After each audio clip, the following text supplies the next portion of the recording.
జనగాం జిల్లాలో రౌడీ షీటర్లకు DCP Rajamahendra Nayak counselling నిర్వహించారు. రౌడీ షీటర్లపై పోలీసులు నిఘా ఉంటుందని, ఎలాంటి నేరాలకు పాల్పడొద్దన్నారు.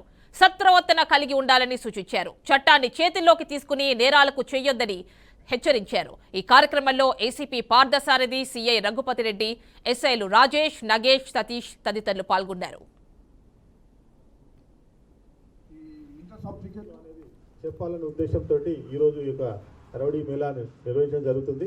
మీ అందరికీ కూడా ఆ పోలీస్ వారి హెచ్చరిక, ఎట్టి పరిస్థితుల్లో మీరందరూ కూడా ఈ రౌడీ షీటర్స్ పేరు ఉన్న వాళ్ళందరూ కూడా ఎటువంటి ల్యాండ్ డిస్ప్యూట్లో కానీ ఎటువంటి అఫెన్స్లో కూడా ఇన్వాల్వ్ కావద్దని ఆ పోలీస్ వారి హెచ్చరిక. ఒకవేళ మీరు ఇన్వాల్వ్ అయినట్టు కంపల్సరీ మీ మీద పీడీ యాక్ట్ అమలు చేస్తాం.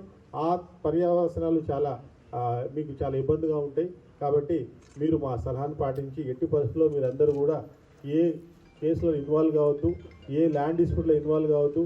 ఎటువంటిది కూడా మేము చేయలేదు సార్, మాకు ఎవరో చేసి మా పేరు చెప్పినని కాకుండా మీ ఇన్వాల్వ్మెంట్ లేకున్నా, అదేవిధంగా మీ యొక్క ఇన్వెస్టిగేషన్ కూడా ఉండకూడదు. వేరే కేసులు వేరే వాళ్ళతో కూడా చేయించొద్దు.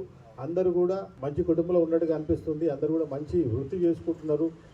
చేసిన తప్పుని మీరు ఒకసారి మేము చేసిన తప్పని అనుకుంటున్నారు. కాబట్టి మీ యొక్క సత్ప్రవర్తనను ఒక 2-3 ఏళ్ళు చూస్తాం. ఆ తర్వాత మీ ప్రవర్తన బాగుంటే కన్సర్న్ ఎస్హెచ్ఓ ద్వారా ఏసీపీ గారికి కూడా మీ యొక్క ఈ షీట్ల విషయంలో కూడా మేము ఆలోచిస్తామని పోలీస్ శాఖ, జనగామ పోలీస్ శాఖ